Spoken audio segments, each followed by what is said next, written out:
Personnellement, j'utilise Photoshop à but éducatif, si on peut dire ça comme ça.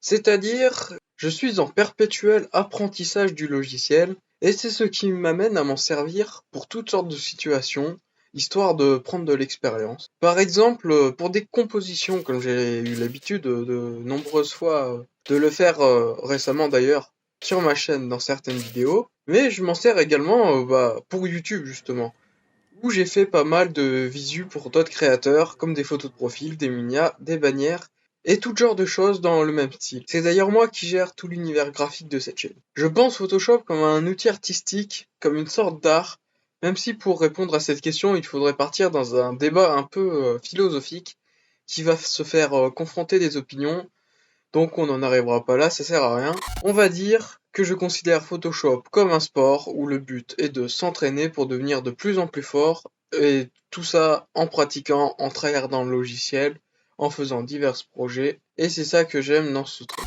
Ma vision de ce logiciel est bien sûr personnelle et tout le monde ne la partage pas, ce qui est tout à fait normal. Même s'il y en a qui ont la même vision que moi, d'autres, eux, en ont une bien différente, parfois en bien, d'autres en moins bien. Je vais m'expliquer. Alors, on peut repérer plusieurs catégories, plusieurs utilisations de Photoshop sur les réseaux, sur Internet, hein. Il y a d'abord les artistes, entre guillemets, qui utilisent le logiciel pour créer, pour s'exprimer, faire passer un message, et toutes sortes de choses dans le genre. Ensuite, il y a les professionnels qui peuvent aussi être dans la première partie que je viens d'évoquer, mais eux essayent d'allier passion et business. Il y a plusieurs jobs qui touchent au domaine graphique, dans lesquels Photoshop est souvent utilisé, ce n'est pas ce qui manque. Après, dans un délire un peu plus allié et utile à l'agréable, si je puis dire, il y a les gens plutôt lambda qui utilisent Photoshop à titre personnel pour modifier leurs photos de façon plus ou moins grossière, de façon plus ou moins pro et de façon plus ou moins éthique. Cette catégorie utilisateur est représentée dans l'imaginaire collectif par une faible moyenne d'âge, et c'est effectivement le cas, car elle touche surtout une fourchette âgée de 15 à 25 ans, même si, selon moi, cette fourchette ne fait que s'étirer des deux côtés en raison du développement des réseaux sociaux au cours du temps. Ensuite, il y a la partie un peu plus underground, qui utilise Photoshop pour des raisons diverses et variées, dont on aura l'occasion d'en parler plus tard. On va maintenant s'intéresser à la situation des personnes de la troisième catégorie, celles qui modifient ces photos à l'aide de notre fameux logiciel. Et dans cette catégorie, nous allons nous intéresser à la partie la moins âgée. Peut-être que mon discours va sembler un peu cliché, et je m'en excuse, faisant moi-même partie de cette tranche d'âge, j'en ai conscience, mais j'ai avec mon vécu sur différents réseaux récolté à mon avis assez de savoir et de recul sur ce que je vais dire, même si ça reste une hypothèse personnelle qui n'a sur le fond aucun fondement scientifique. Bon alors, le cas le plus courant et celui sur lequel nous allons nous pencher, c'est celui de la retouche photo avant leur publication, qui a pour but d'enlever certains traits jugés par les utilisateurs comme des défauts. Ceci pour donner un aspect plus parfait et paradoxalement plus naturel.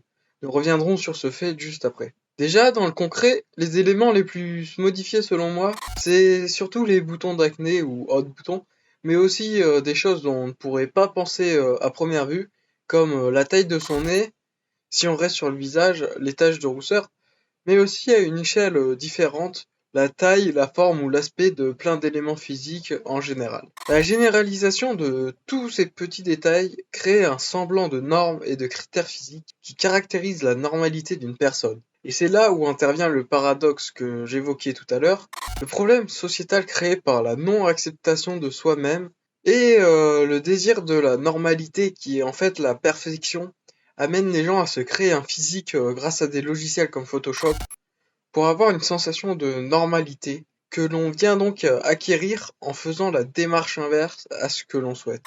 Tout ce schéma peut amener chez des personnes plus faibles psychologiquement des troubles comme de la méprise de soi, du manque de confiance, hein, ou d'autres choses similaires. Et c'est pourquoi, selon moi, il faut toujours garder de la distance sur ce que l'on voit sur les réseaux surtout, et se poser les bonnes questions. En tout cas, sur ce sujet, il y a déjà de bons nombres de personnes l'ayant traité mieux que moi, qui vont vous apporter davantage d'infos. Je vous laisse donc vous orienter vers eux. Alors maintenant, on va parler vite fait de la catégorie, selon moi, la plus problématique, c'est celle de l'underground, entre guillemets, celle des fameux forums obscurs qui modifient des photos généralement de personnalités féminines et publiques sur les réseaux en faisant des montages pour les rendre nus ou autres. Mais je vais pas rentrer dans les détails, il existe multitude de témoignages sur YouTube ou autres pour ceux qui ont envie de creuser. Mais nous, on va parler des conséquences de cette commune. Honnêtement, j'ai pas trop envie d'en parler car c'est leur donner du crédit et c'est pour ça que je vais faire très vite. Déjà, c'est pour les victimes une expérience traumatisante, je peux très bien l'imaginer, niveau légalité. Alors je suis pas un expert, mais je peux affirmer sans trop me mouiller que ça doit pas être terrible. Sans oublier la moralité de la chose.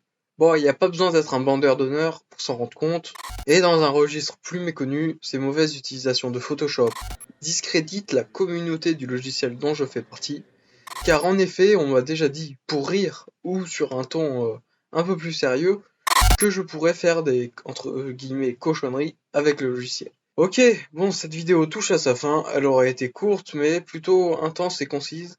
J'espère ne pas avoir été trop caricatural dans mon discours et avoir été entendu.